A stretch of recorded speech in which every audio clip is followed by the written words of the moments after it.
Reaction ಮಾಡುವುದು ಬೇಡ ಎಂದು ಹುಬ್ಬಳ್ಳಿ ಧಾರವಾಡ ಪಶ್ಚಿಮ ಕ್ಷೇತ್ರದ ಶಾಸಕ ಅರವಿಂದ ಬೆಲ್ಲದ ಪ್ರತಿಕ್ರಿಯಿಸಿದ್ದು, ಸಿಎಂ ಬೊಮ್ಮಾಯಿಯವರ ಹಳೆಯ ಹೇಳಿಕೆಯನ್ನು ಬಳಸುವ ಮೂಲಕ ಟಾಂಗ್ ನೀಡಿದ್ದಾರೆ. ನುಗ್ಗಿಕೆರೆ ಧರ್ಮ ವ್ಯಾಪಾರ ಗಲಾಟೆ ವಿಚಾರಕ್ಕೆ ಪ್ರತಿಕ್ರಿಯಿಸಿದ ಅವರು, ಧರ್ಮದ ವಿಚಾರದಲ್ಲಿ ಈ ಘಟನೆ ನಡೆಯಬಾರದಿತ್ತು. ಆದರೆ ಇದು ಯಾಕೆ ಆಗುತ್ತಿದೆ ಎಂಬುದರ ಬಗ್ಗೆಯೂ ವಿಚಾರ ಮಾಡಬೇಕಿದೆ. ಘಟನೆಗಳಿಗೆ ಕಾರಣವಾದ ಆಗುಹೋಗುಗಳ ಬಗ್ಗೆಯೂ ವಿಮರ್ಶಿಸಬೇಕಿದೆ. ಆಕ್ಷನ್ಗೆ ರಿಯಾಕ್ಷನ್ ಮಾಡುವುದು ಬೇಡ ಎಂದಿದ್ದಾರೆ. ನ್ಯಾಷನಲ್ ಹೆರಾಲ್ಡ್ ಭ್ರಷ್ಟಾಚಾರ ಪ್ರಕರಣ ಸಂಬಂಧಿಸಿದಂತೆ ರಾಜ್ಯಸಭೆಯ ವಿರೋಧ ಪಕ್ಷದ ನಾಯಕ ಹಾಗೂ ಕಾಂಗ್ರೆಸ್ ನಾಯಕ ಮಲ್ಲಿಕಾರ್ಜುನ ಖರ್ಗೆ ಅವರನ್ನು ಜಾರಿ ನಿರ್ದೇಶನಾಲಯ ವಿಚಾರಣೆ ನಡೆಸಿದೆ ಎಂದು ವರದಿಯಾಗಿದೆ. ನ್ಯಾಷನಲ್ ಹೆರಾಲ್ಡ್ ಭ್ರಷ್ಟಾಚಾರ ಪ್ರಕರಣದ ತನಿಖೆಯು ಹಲವು ವರ್ಷಗಳಿಂದಲೂ ನಡೆಯುತ್ತಿದೆ. ಯಂಗ್ ಇಂಡಿಯನ್ ಪ್ರೈವೇಟ್ನಿಂದ ಅಸೋಸಿಯೇಟ್ ಜನರಲ್ಸ್ ಲಿಮಿಟೆಡ್ ಅಥವಾ ಎಂಎ ಅನ್ನು ಸ್ವಾಧೀನಪಡಿಸಿಕೊಳ್ಳುವಲ್ಲಿ ಮೋಸ, ಪಿತೂರಿ ಮತ್ತು ಕ್ರಿಮಿನಲ್ ಅಪರಾಧ ನಡೆದಿದೆ ಎಂದು ಆರೋಪಗಳಿವೆ. ಸಂಸದ ಸಂಗಣ್ಣ ಕರಡಿ ಅವರ ಸಹೋದರ ಬಸವರಾಜ್ ಅಮರಪ್ಪ ಕರಡಿ ಸೋಮವಾರ ಅಪಘಾತದಲ್ಲಿ ಮೃತರಾಗಿದ್ದಾರೆ. ಕೊಪ್ಪಳ ತಾಲೂಕಿನ ಟನಕನಲ್ ನಿವಾಸಿಯಾಗಿರುವ ಅವರು ಸಮೀಪದ ಹನುಮನಹಳ್ಳಿ ಗ್ರಾಮಕ್ಕೆ ದ್ವಿಚಕ್ರ ವಾಹನದಲ್ಲಿ ತೆರಳುತ್ತಿರುವಾಗ ವೇಗವಾಗಿ ಬಂದ ಕಾರು ಡಿಕ್ಕಿ ಹೊಡೆದು ಸ್ಥಳದಲ್ಲಿಯೇ ಸಾವಿಗೀಡಾಗಿದ್ದಾರೆ. ಜಿಲ್ಲಾ ಆಸ್ಪತ್ರೆಯಲ್ಲಿ ಮರಣೋತ್ತರ ಪರೀಕ್ಷೆ ನಡೆಸಿ ದೇಹವನ್ನು ಸಂಬಂಧಿಕರಿಗೆ ಹಸ್ತಾಂತರಿಸಲಾಯಿತು. ನಗರದಲ್ಲಿ ನಡೆಯುವ ಅಪರಾಧ ಭೇದಿಸುವ ನಗರದ ಸಿಸಿಬಿ ಪೊಲೀಸರಿಗೆ ಪ್ರತ್ಯೇಕ ಜಾಕೆಟ್ ನೀಡಲಾಗಿದೆ. ಇದನ್ನು ಧರಿಸಿಯೇ ಸಿಸಿಬಿ ಸಿಬ್ಬಂದಿ ಇನ್ನು ಮುಂದೆ ಕೆಲಸ ಮಾಡಲಿದ್ದಾರೆ. ಕಮಿಷನರ್ ಕಮಲ್ ಪಂತ್ ಅವರು ಸಿಬ್ಬಂದಿಗೆ ಜಾಕೆಟ್ಗಳನ್ನು ಸೋಮವಾರ ವಿತರಿಸಿದರು. ಭ್ರಷ್ಟಾಚಾರ ನಿಗ್ರಹ ದಳ ಪೊಲೀಸರು ಈಗಾಗಲೇ ಪ್ರತ್ಯೇಕ ಜಾಕೆಟ್ ಧರಿಸಿ ಕಾರ್ಯಾಚರಣೆ ನಡೆಸುತ್ತಿದ್ದಾರೆ. ಅದೇ ಮಾದರಿಯಲ್ಲಿ ಬೆಂಗಳೂರು ಸಿಸಿಬಿ ಪೊಲೀಸರು ಜಾಕೆಟ್ ಬಳಸಲಿದ್ದಾರೆ. ವಿಚಾರಗಳನ್ನು ಪ್ರಚಾರ ಮಾಡಲು ಸರ್ಕಾರ ಅಡ್ಡಿಪಡಿಸುವುದಿಲ್ಲ.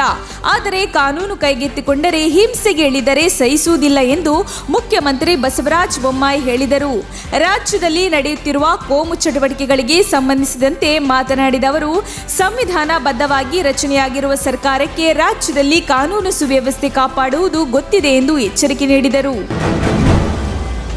ದ್ವೇಷ ಮತ್ತು ಹಿಂಸಾಚಾರವು ದೇಶವನ್ನು ದುರ್ಬಲಗೊಳಿಸುತ್ತಿದೆ. ಗಾಂಧಿ ನ್ಯಾಯಯುತ ಮತ್ತು ಅಂತರ್ಗತ ಭಾರತವನ್ನು ಪಡೆಯಲು ಎಲ್ಲಾ ಭಾರತೀಯರು ಒಟ್ಟಾಗಿ ನಿಲ್ಲಬೇಕು ಎಂದು ಕಾಂಗ್ರೆಸ್ ನಾಯಕ ರಾಹುಲ್ ಗಾಂಧಿ ಕರೆ ನೀಡಿದ್ದಾರೆ.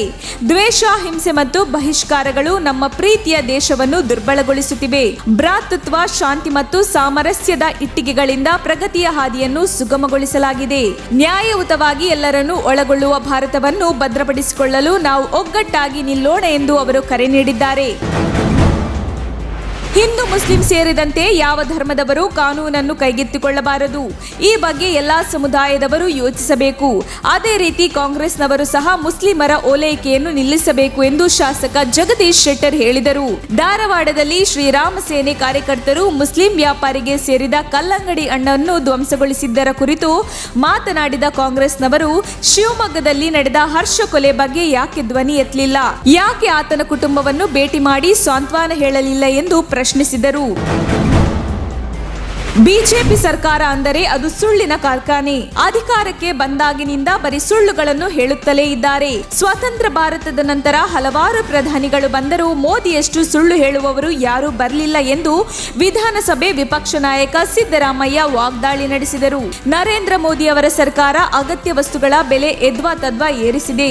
ಅದಕ್ಕೆ ಕಾಂಗ್ರೆಸ್ ದೇಶಾದ್ಯಂತ ಹೋರಾಟ ಮಾಡುತ್ತಿದೆ. ಮನಮೋಹನ್ ಸಿಂಗ್ ಪಿಎಂ ಆಗಿದ್ದಾಗ ಇದೇ ಮೋದಿ ನೇತೃತ್ವದಲ್ಲಿ ಸ್ವಲ್ಪ ಬೆಲೆ ಹೆಚ್ಚಾದ ಹೋರಾಟ ಮಾಡುತ್ತಿದ್ದರು. ಈಗ ಬಿಜೆಪಿ ಸರ್ಕಾರದಲ್ಲೇ ಬೆಲೆ ಗಗನಕ್ಕೇರಿದೆ ಎಂದು ಅವರು ಆಕ್ರೋಶ ವ್ಯಕ್ತಪಡಿಸಿದರು. ಹಿಜಾಬ್ ವಿವಾದದ ಸಂದರ್ಭದಲ್ಲಿ ಅಲ್ಲಾಹು ಅಕ್ಬರ್ ಎಂದು ಕೂಗಿದ್ದ ವಿದ್ಯಾರ್ಥಿನಿ ಮುಸ್ಕಾಳ್ನನ್ನು ತನಿಖೆಗೆ ಒಳಪಡಿಸಬೇಕು ಎಂದು ಸಿಎಂ ಬಸವರಾಜ ಬೊಮ್ಮಾಯಿ ಅವರಿಗೆ ಸಂಸದ ಅನಂತಕುಮಾರ್ ಹೆಗಡೆ ಪತ್ರ ಬರೆದಿದ್ದಾರೆ. ಮುಸ್ಕಾನ್ಗೆ ನಿಷೇಧಿತ ಮುಸ್ಲಿಂ ಸಂಘಟನೆ ಜೊತೆ ಇರುವ ಸಂಬಂಧದ ಬಗ್ಗೆ ತನಿಖೆ ಮಾಡುವಂತೆ ಆಗ್ರಹಿಸಿ ಅನಂತಕುಮಾರ್ ಹೆಗಡೆ ಪತ್ರ ಬರೆದಿದ್ದಾರೆ ಎಂದು ವರದಿಯಾಗಿದೆ. ಕಮಿಷನರ್ ಕಮಲ್ ಪಂತ್ ಅವರನ್ನು ಸುಳ್ಳುಗಾರ ಎಂದು ಕರೆದಿರುವುದು ಮುಖ್ಯಮಂತ್ರಿಗಳಿಗೆ ಮಾಡಿರುವ ಅವಮಾನ ಎಂದು ಎಎಪಿ ನಾಯಕ ಭಾಸ್ಕರ್ ರಾವ್ ಟ್ವೀಟ್ ಮಾಡಿದ್ದಾರೆ. ಚಂದ್ರು ಹತ್ಯೆ ಪ್ರಕರಣಕ್ಕೆ ಸಂಬಂಧಿಸಿದಂತೆ ಒಬ್ಬ ರಾಜಕಾರಣಿ ಕಮಿಷನರ್ ಅವರನ್ನು ಸುಳ್ಳುಗಾರ ಎಂದು ಮಾಧ್ಯಮಗಳಿಗೆ ಹೇಳಿಕೆ ನೀಡಿರುವುದು ಸರ್ಕಾರ ಮತ್ತು ಮುಖ್ಯಮಂತ್ರಿಗಳಿಗೆ ಮಾಡಿದ ಅಪಮಾನ ಎಂದು ವ್ಯಾಖ್ಯಾನಿಸಿದ್ದಾರೆ.